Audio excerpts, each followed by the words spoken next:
Hello students, today we will be discussing about Hello students, today we are going to talk about a new topic and that is natural resources. So first of all I will write the name of the lesson and that is natural resources.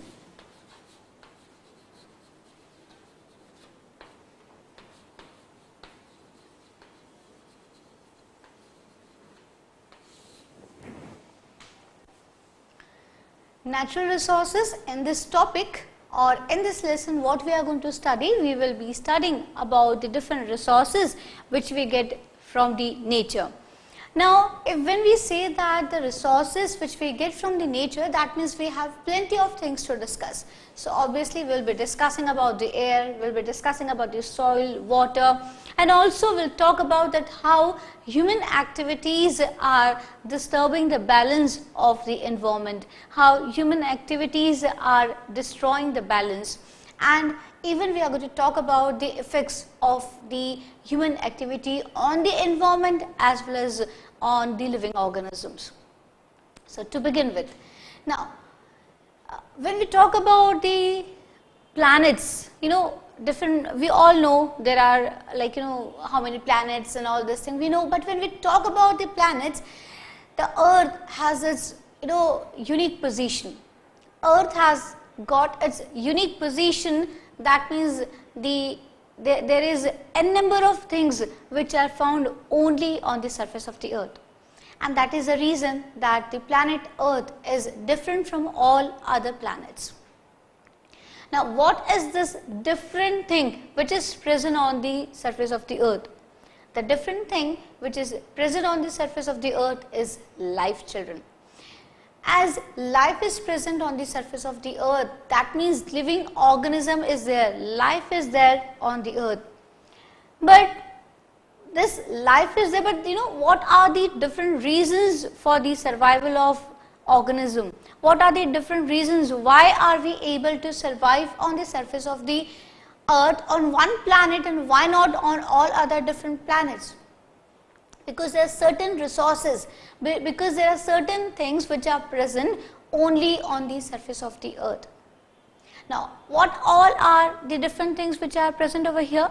We can say soil, water, and air. These are the things which are very, very important, and all these three things, the presence of all these three things make earth important. A different planet, a unique planet. So when we talk about the earth, what are the things which are present on the earth and makes it very special?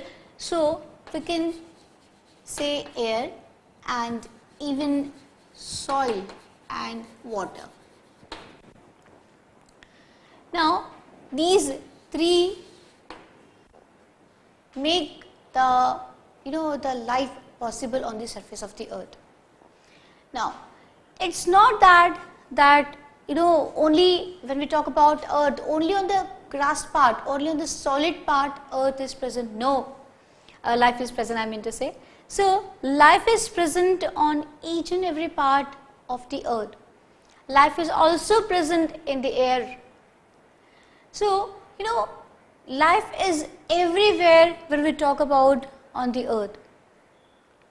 Now this air, soil, water, along with this one more very important thing which we get is sunlight, and that we get from, we all know, from sun. Now sunlight is the main source of energy for everyone, every organism.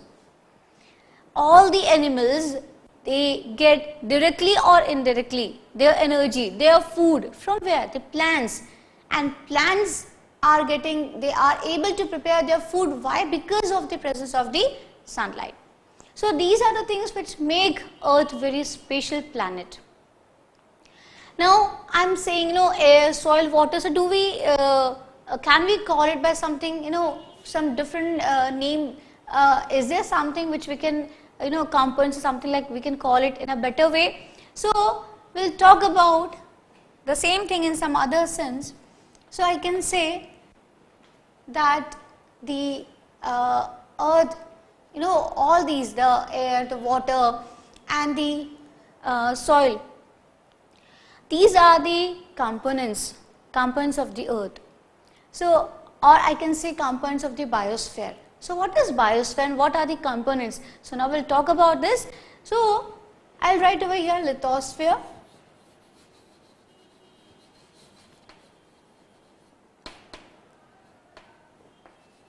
hydrosphere,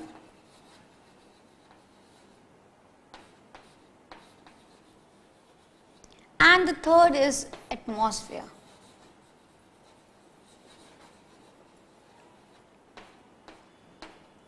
Lithosphere, hydrosphere and atmosphere. Now, what is this? Lithosphere means the solid crust, the outer solid part of the earth is known as lithosphere. That means the land part of the earth which is not covered by the water. Which is not covered by the water is known as what? This is known as lithosphere. Now, I will just write the definition first. The outer solid part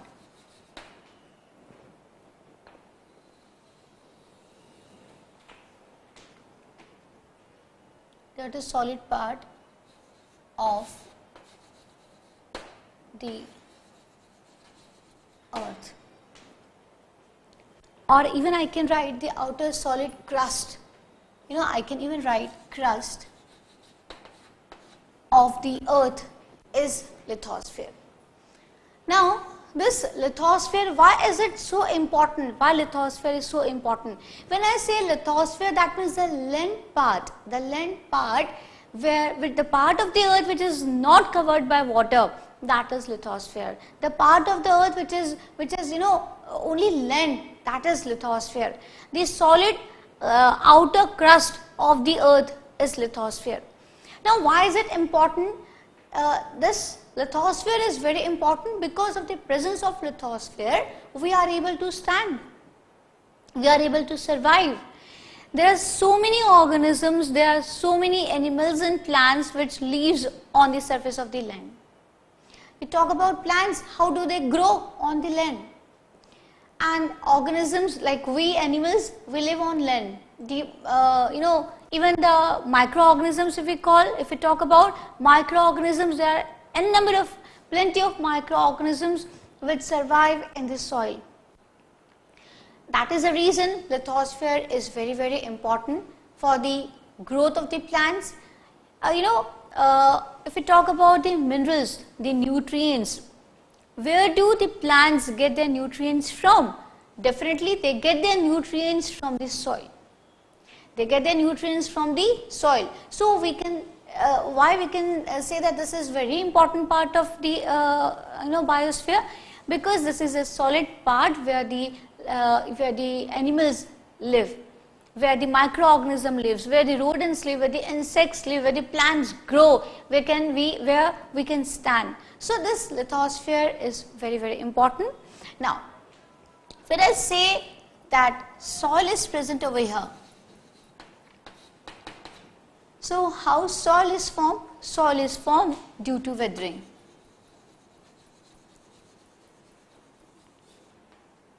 Now, children, we are going to discuss all this in detail. In quite detail, we will be talking about all these as we will be proceeding in the chapter. But here just I am giving an introduction that what we are supposed to talk about now, an outline, so that we can understand the details in a proper way. So when I talk about soil, when I say that soil is present, lithosphere has soil, it is very important. So how the soil is formed? It is formed by the weathering. Weathering of what? Weathering of rocks. Yes, so soil is formed because of the weathering of the rocks. Now, what is the meaning of weathering? Weathering is the, due to the effect of the climatic changes, maybe the strong winds, maybe the strong rain, maybe the change in temperature, sometimes very hot, sometimes very cold. The cracks occurs in the mountains, in the rocks, and this is not the process which takes place, or the weathering or the soil formation doesn't occurs in a day or two. It takes thousands of years. So what is happening when the mountains, when the rocks, they undergo continuous change.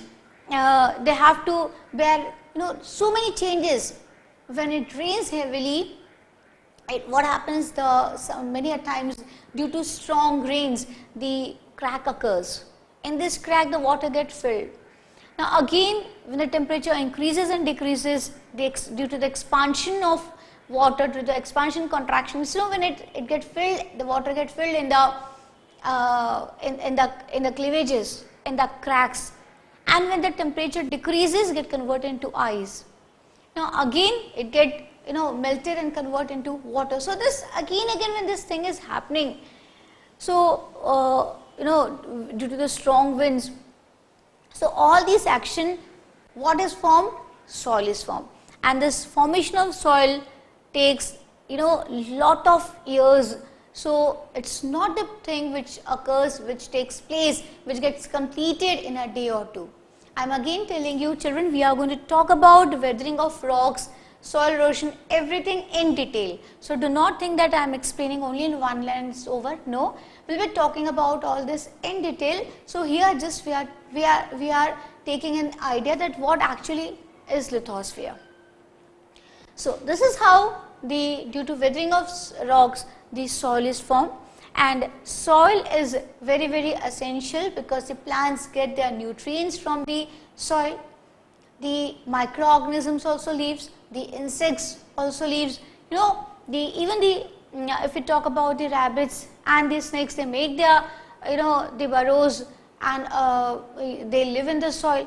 So that is the reason lithosphere is very, very important. Now we'll talk about now the next one, and that is hydrosphere. The next one is hydrosphere. Now hydro itself suggests that what is hydrosphere. The part of the land which is covered by water is known as hydrosphere. So the part of the land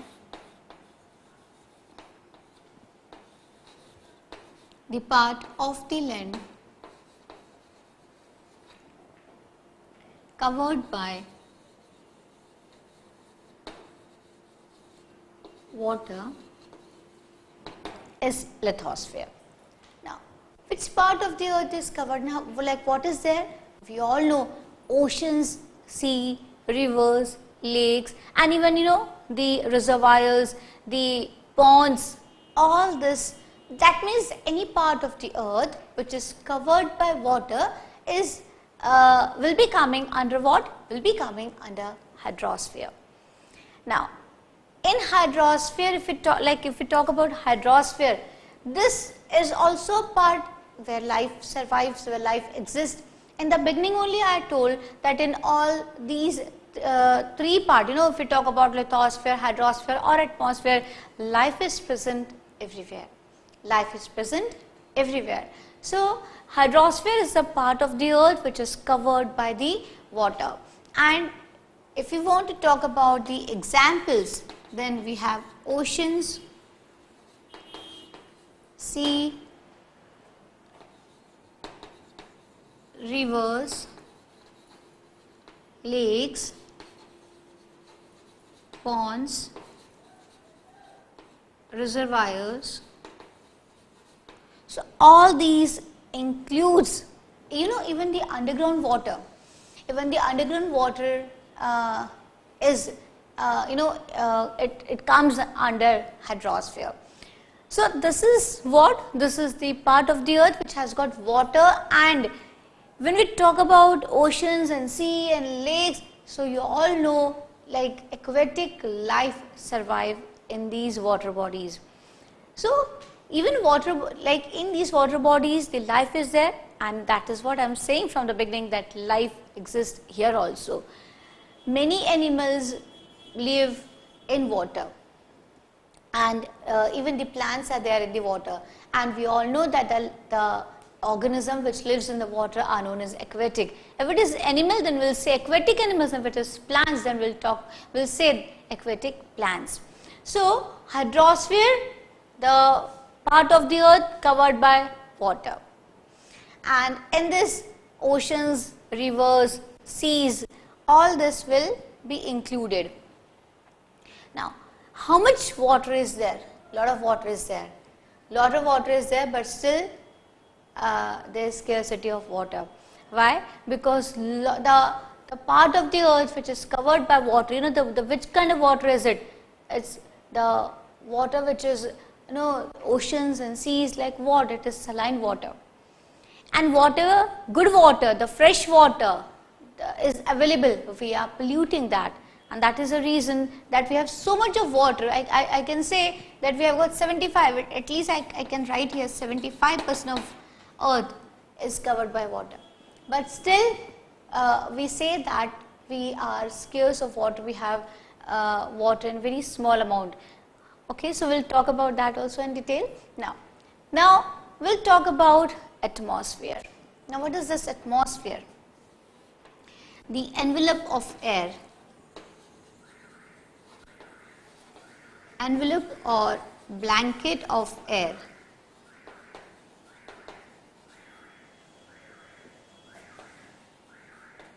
The envelope of air or the blanket of air which surrounds the surface of the earth, which surrounds the surface of the earth.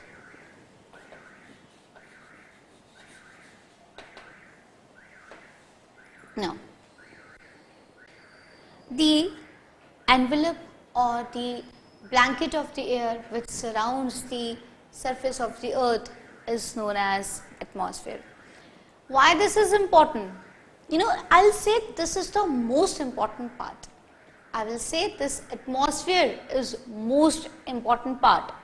Now, why is it most important? When I talk about the soil, what do we get from the soil? We are able to get our food from the soil. We are able to get food from the soil.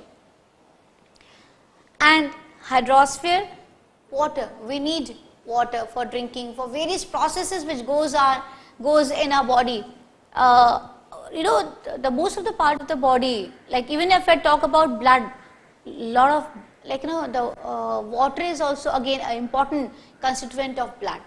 So you all know that how water is important, but still I will say that air is of utmost important.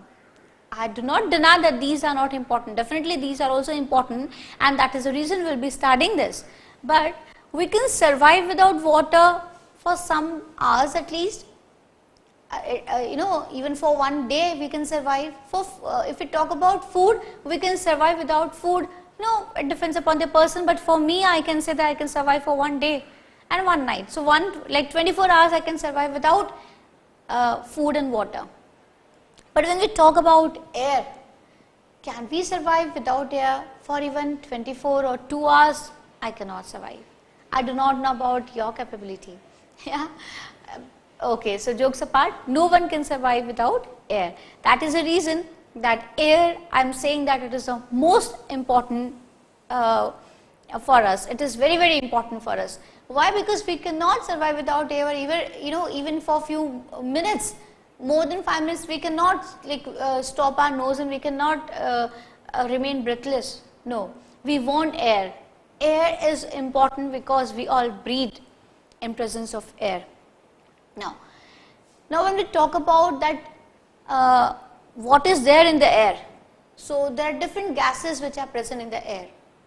Now the maximum part is which gas? Nitrogen. Nitrogen is the gas which covers, I will write the approx amount also, but in general the 78% of the atmosphere is what? Like nitrogen. So 78% in points we have to talk about. So if we talk in general, like if we talk about in abrupt way, that how much, which gas is there, which is the gas which is present, which covers most of the atmosphere. So that is nitrogen. Nitrogen is the gas which is present in the maximum or in the bulk, in the quantity. And next comes oxygen. Now oxygen is the second, it comes to the second number. Now after this, then the 1% is all other gases. Maybe you talk about carbon dioxide 0.003%, argon, all these different gases are there. So what is exactly there in the atmosphere? All different gases are present. Maybe nitrogen, oxygen, then the carbon dioxide, argon. So all these different gases are present in different percentage.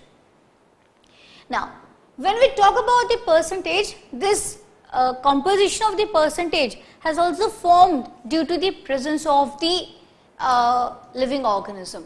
It is also present due to the living organism, and the composition of the air changes from place to place. It's not particularly, it fixed that this much is there.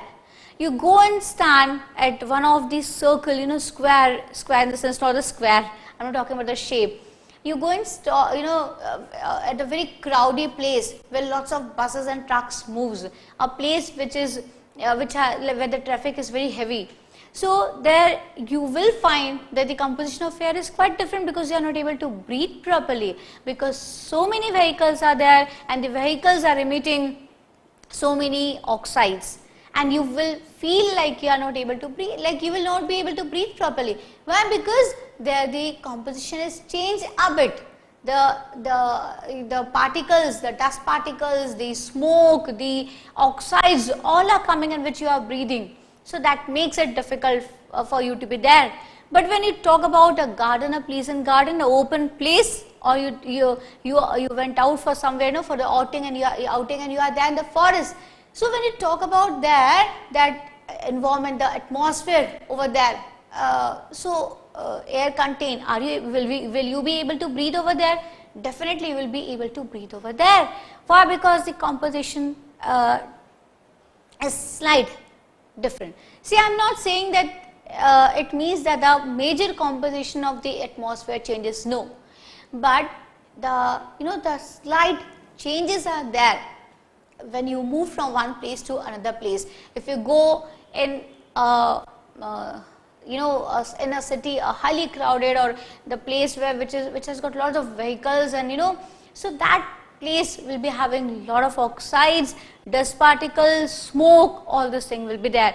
But when you go at some outskirts, like maybe in the forest or some small place which is out of city, so you will feel fresh over there, because all these oxides and impure things are not there in the air.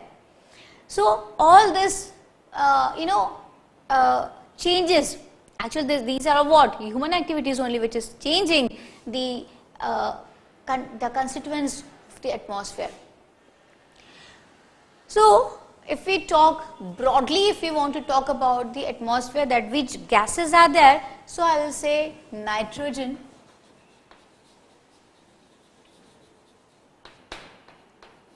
%, oxygen 21%, carbon dioxide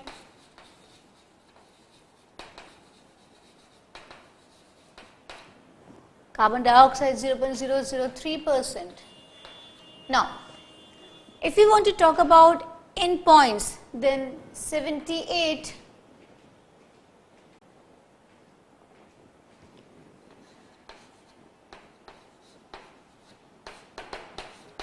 So if we talk about the points, so 78.08% of nitrogen is present, 21.94% of oxygen is present, and carbon dioxide 0.003% of carbon dioxide is present, and then traces of all other gases are also present. So this is what the atmosphere, the air is made up of. That means what we can say, how we can say air, what is air? air is what? It is the mixture of different gases. It is a mixture of the different gases. Now, if I want to say that lithosphere, hydrosphere and atmosphere all together, so do we have any kind of word for that? So definitely we have a name for that, and that is biosphere.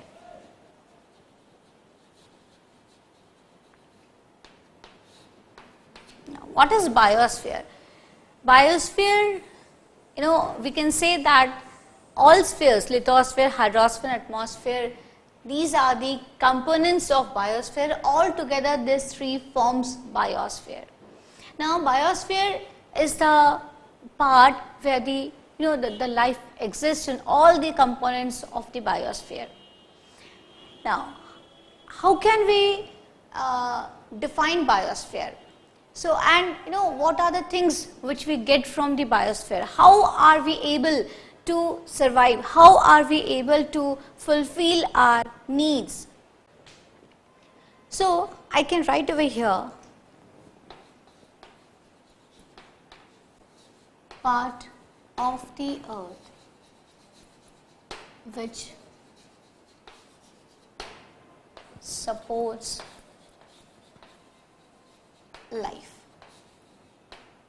So, the part of the earth which supports life. Now, what is this? This is biosphere. I will even write together over here.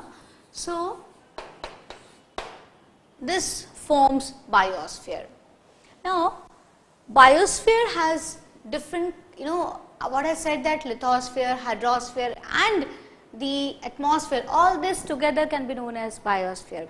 Now, biosphere has got its components. It can be divided into two components. So, what are those two components? The first one is,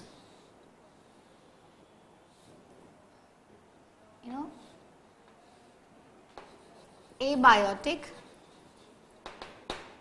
and biotic. So, what are these abiotic components and biotic components? Now, abiotic and biotic, these are the components of the biosphere. Now, when I say bio always remember, bio means life.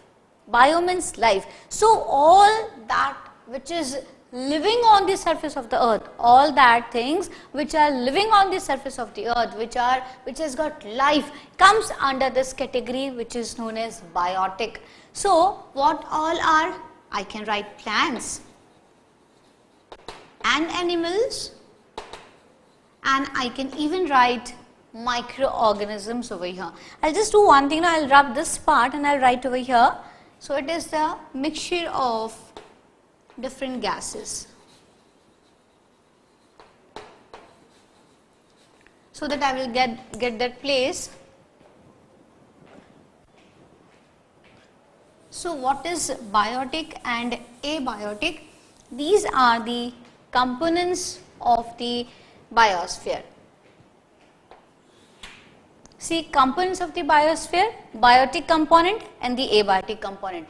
Biotic means life. That means those part or those thing which has got life comes under the category of biotic components, and I can even write microorganisms, and I should write microorganisms. Now, abiotic, A is there, that means all that which is non-living, natural non-living. We cannot include table and chair and board and duster, definitely. So, what are the things? How can we distinguish then between the biotic and the abiotic? Biotic includes all the natural things, but which one? And includes all living thing. It includes living thing, like plants, animals, microorganisms. All this will come under biotic components. Now, what is going to come under abiotic components? the natural non-living things. Why I am adding this word natural, I am doing this intentionally because non-living things means one can even write about the table and chair. So, what is abiotic? Natural non-living things. Natural non-living things.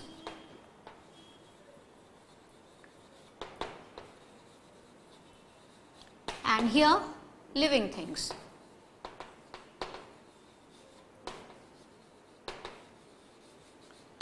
All living things comes under this category, and natural non-living things will come under this category. And if I want to talk about the examples of the abiotic components, then I have got what? Sun or solar energy or sun's energy. What do we want to write about? Sun, soil, air, water. All these will come under the category of abiotic component. So, what is biosphere? The when we talk about all these three of them, when we include lithosphere, hydrosphere and atmosphere, it forms biosphere. Now, biosphere is the part of the earth where the life survives, and life survives everywhere on the surface of the earth, in the water, on the land, in the air also. Now, the biosphere can be divided into two, that is biotic and abiotic. Biotic means the living components and the abiotic means the non-living components. Now, the most important thing which we now have to understand is that what is the importance of these abiotic? Are these abiotic components important for biotic? Can these biotic components or can these living organisms can survive without abiotic components? Take the example of the plants first of all, as I have written plants over here first of all. So, plants, plant comes under the category of what? Biotic component. Why? Because it is living. Now, it has got life, so it comes under the category of the biotic components. But can plants survive without the help of, without using abiotic components? Let's see, can plants survive without sun? No, photosynthesis will only not take place, forget about everything. So, sun is very, very important. Soil, where the plants are going to grow. Air, carbon dioxide is there. So, ultimately what is water? We all know again. So, this all only is going to help the plant to survive. That means the biotic components cannot survive without abiotic components. Now, please try to understand over here. The same is the case with the animals also.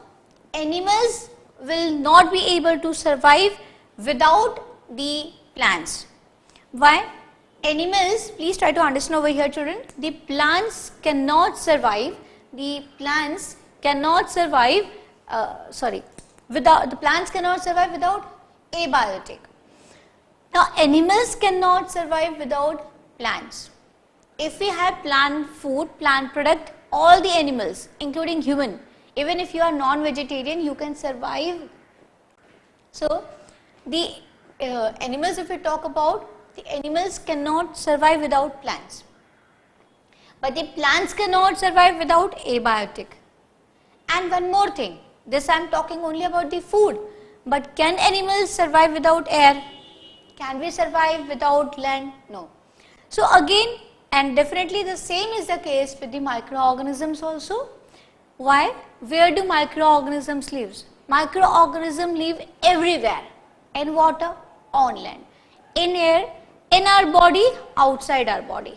That means inside our body, outside our body, on land, yeah, definitely inland also. So, in the soil, on the land. So, microorganisms are present everywhere. Microorganisms are present everywhere.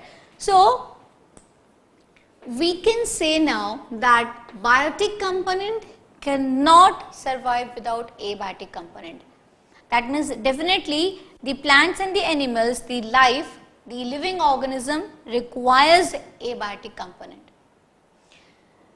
So, we can say that the living beings or the biotic components depend upon the abiotic component. So, biotic components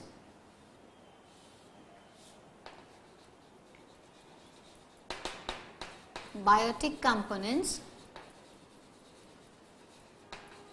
depends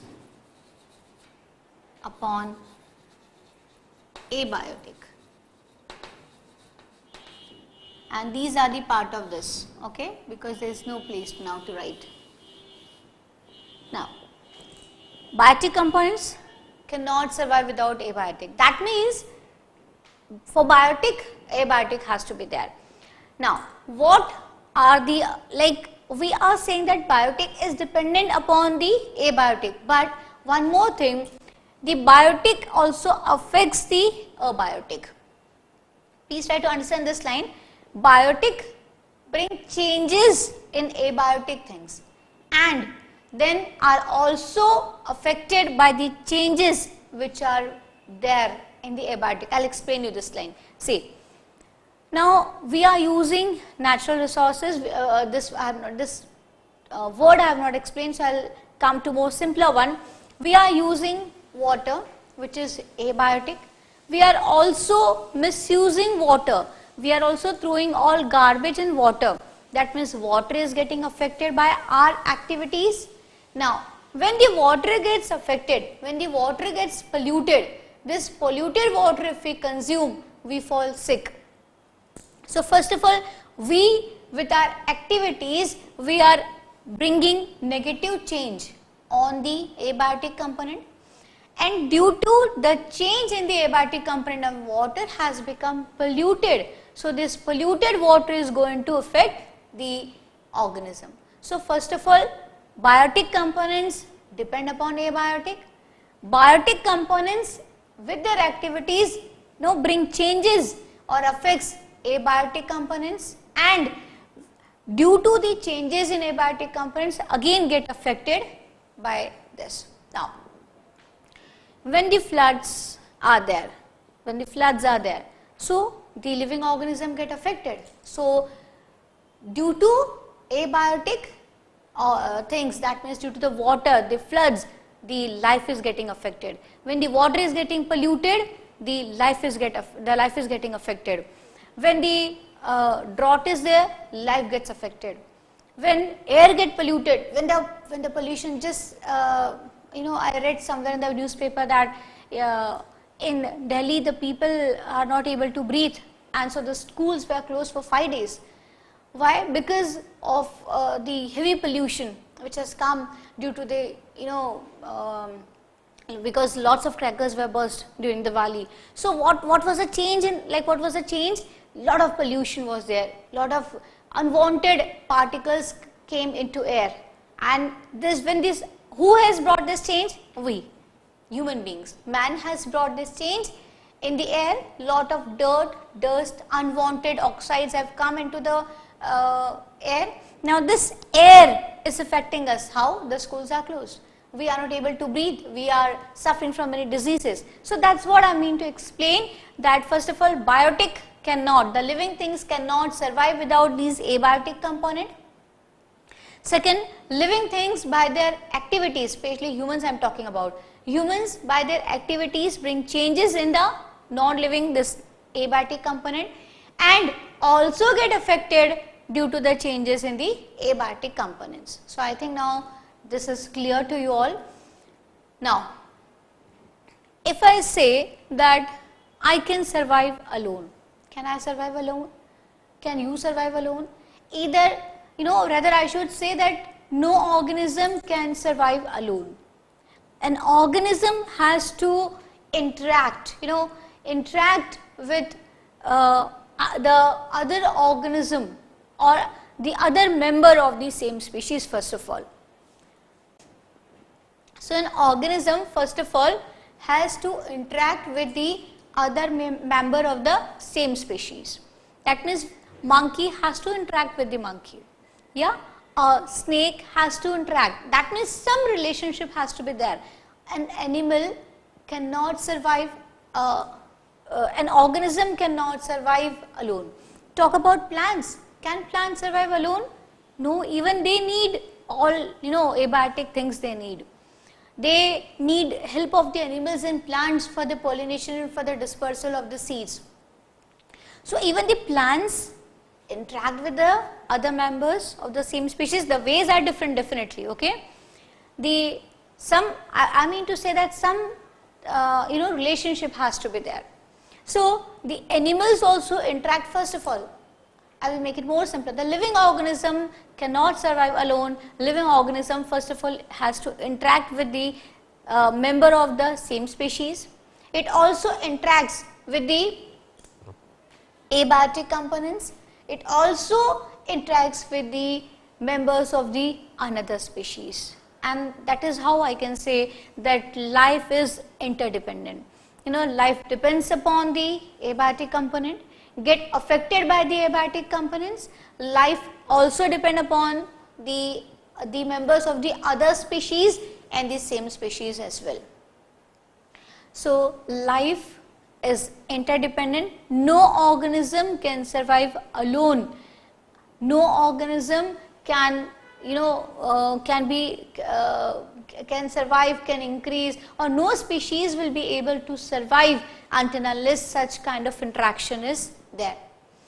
Even in this interaction, the plants, the animals, or the microorganisms, yes, even the microorganisms has to bring, all these have to bring certain changes either in the environment or in themselves, so that the body becomes, they get adapted in the nature, and then only they will be able to survive.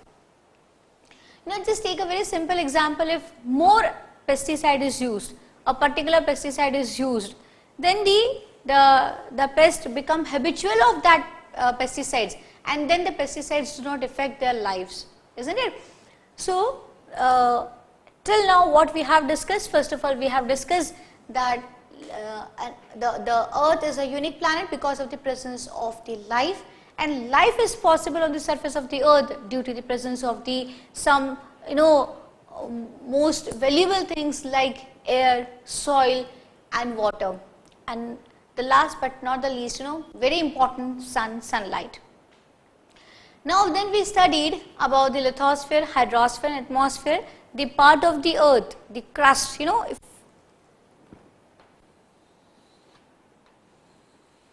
this is the outer part. So this part is if suppose this I am talking about earth, this is earth, then the outer part is crust. What is the inner one? The inner is the mantle, and then the core. So the outer part, the crust. Now the life exists over here, and so lithosphere is very, very important. Now the part of the earth which is covered by the water is hydrosphere. Lot of different aquatic animals are there, and so hydrosphere is also important. Lithosphere is important because we stand there, we get food from there. Plants are able to survive only because of lithosphere. They get their nutrients from lithosphere. Now atmosphere, the envelope around the earth. This is the earth, and then the around the surrounding is covered by, or what is present, air is present. So the presence of air, the blanket of air, the envelope of air around the earth is known as atmosphere. Now this atmosphere has a lot of importance, we'll be moving to this next. But when we talk about the composition, nitrogen, oxygen, carbon dioxide, or different gases are there in different compositions. So the maximum, or I can say which gas is present in abundance on the surface of the earth. So that is nitrogen, and the percentage is 78.08%. Now oxygen is the second one, which is again present in the abundance. Now after this is the carbon dioxide, which is 0.003%, and then many other gases are present. Now all these three spheres can together be known as biosphere. Biosphere is a part where the earth, where the life is there. Now biosphere can be divided into two components, biotic and abiotic. Biotic components means what? The living, it deals with the living part. Bio means life. So it includes plants and animals and microorganisms, whereas abiotic includes non-living things, but which kind of non-living things? Natural non-living things. So it includes sun, soil, air and water. Now our life is surrounded, like what is present around us is our environment. Whatever is present around us is our environment. Now from where we are getting, from what we are able to survive, from where we are able to fulfill our needs from. If we talk about plants or animals, where they are able to fulfill their needs from, definitely whatever is present around them, they are able to get the things from the environment. So how can we define environment now? Environment is what? The things which surrounds us is environment. Now we'll talk more about that because there is no place to write. So please note this and then we'll continue the topic.